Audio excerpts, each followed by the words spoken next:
রিজিকের মালিক আল্লাহ। আলহামদুলিল্লাহ, ঘরে থেকে যদি সন্ধ্যার সময় ইফতারি পাওয়া যায় তাহলে কিন্তু মন্দ হয় না। হ্যালো সবাইকে, আসসালামু আলাইকুম। আশা করি সকলেই ভালো আছেন। আজকে সকাল থেকে শরীরটা ভালো লাগছিল না।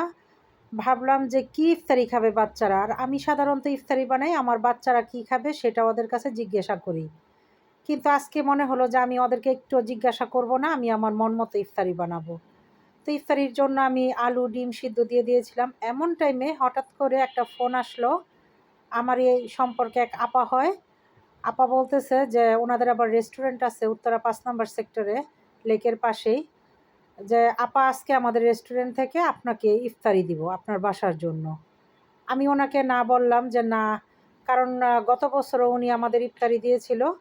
তো না করার পরে সে কিছুতেই মানলো না, যে আপনি যা রেডি করছেন এগুলো রাইখা দেন ফ্রিজে, আপনাকে আমরাই আজকে ইফতারি দিব। তো যেই কথা সেই কাজ। ওনারা যেহেতু নিজেদের রেস্টুরেন্টে ব্যস্ত, আমাকেই যাইতে বললো, প্রায় সময় যেহেতু যাওয়া হয়। তো আমি গেলাম ৪টার পরেই।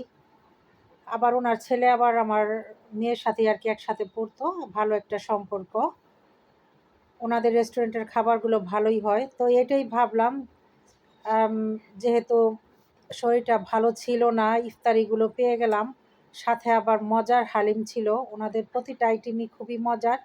তো আমার মেয়ে আবার আমার এই কাজ আর কি হেল্প করতেছে, ওই সব সার্ভিসিং করলো, সব ঢাললো।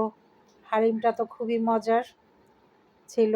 কাবাব, ছোলা বোনা, জিলাপিটা তো অসম্ভব রকমের মজা, চিকন জিলাপি যেটা আমি পছন্দ করি। আমি আবার আসার সময় কিছু খেজুর নিয়ে আসলাম। বাসার খেজুর আর কি শেষ হয়ে গেছিলো, খেজুরটা আমার বাসায় আবার বেশি লাগে। তো যাই হোক, আজকের ইফতারিটা আমাকে আর তেমন কষ্ট করতে হলো না। তো সবাই ভালো থাকবেন, দোয়া রাখবেন। আল্লাহ হাফিজ।